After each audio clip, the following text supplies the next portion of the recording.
उम्र बढ़ाने वाला पेड़।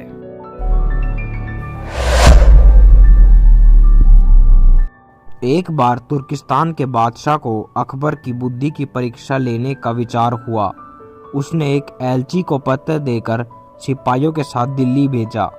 पत्र का मजमून कुछ इस प्रकार था। अकबर शाह, मुझे सुनने में आया है कि आपके भारतवर्ष में कोई ऐसा पेड़ पैदा होता है जिसके पत्ते खाने से मनुष्य की आयु बढ़ जाती है।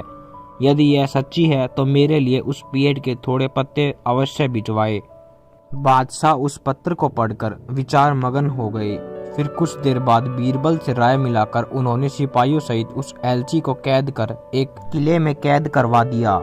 इस प्रकार कैद हुए उनको कई दिन बीत गए तो बादशाह अकबर बीरबल को लेकर उन कैदियों को देखने गए। बादशाह को देखकर उनको अपने मुक्त होने की आशा हुई, परंतु यह बात निर्मूल थी। बादशाह उनके पास पहुंचकर बोले, तुम्हारा बादशाह जिस वस्तु को चाहता है वह मैं तब तक उसे नहीं दे सकूंगा जब तक कि इस किले की एक दो ईंट न ढह जाए। उसी वक्त तुम लोग आजाद किए जाओगे। खाने पीने की तुम्हें कोई तकलीफ नहीं होगी। मैंने उसका यथाचित प्रबंध कर दिया है। इतना कहकर बादशाह चले गए, परंतु कैदियों की चिंता और बढ़ गई। वे अपने मुक्त होने के उपाय सोचने लगे। उन्होंने अपने स्वदेश के सुखों का स्मरण कर बड़ा दुख होता था। वे कुछ देर इसी चिंता में डूबे रहे। अंत में वे ईश्वर की वंदना करने लगे। हे भगवान, क्या हम इस बंधन से मुक्त नहीं किए जाएंगे?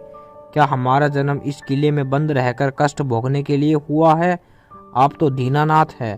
अपना नाम याद कर हम ऐसाइयों के भी सुध लीजिए। इस प्रकार वे नित्य प्रार्थना करने लगे।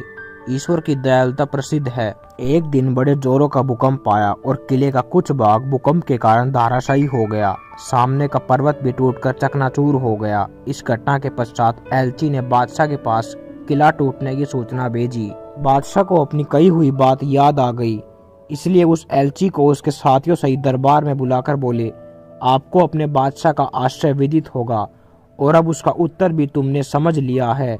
यदि न समझा हो तो सुनो, मैं उसे और भी स्पष्ट किए देता हूँ।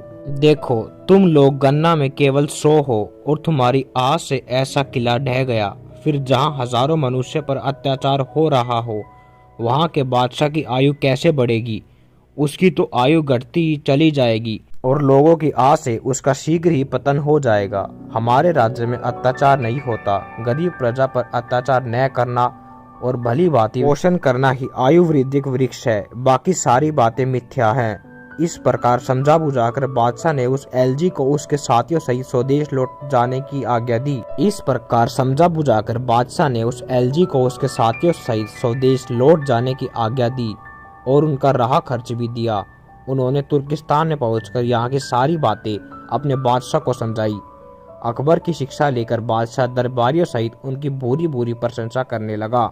दोस्तों, कहानी अच्छी लगी और लाइक और सब्सक्राइब जरूर करें। धन्यवाद।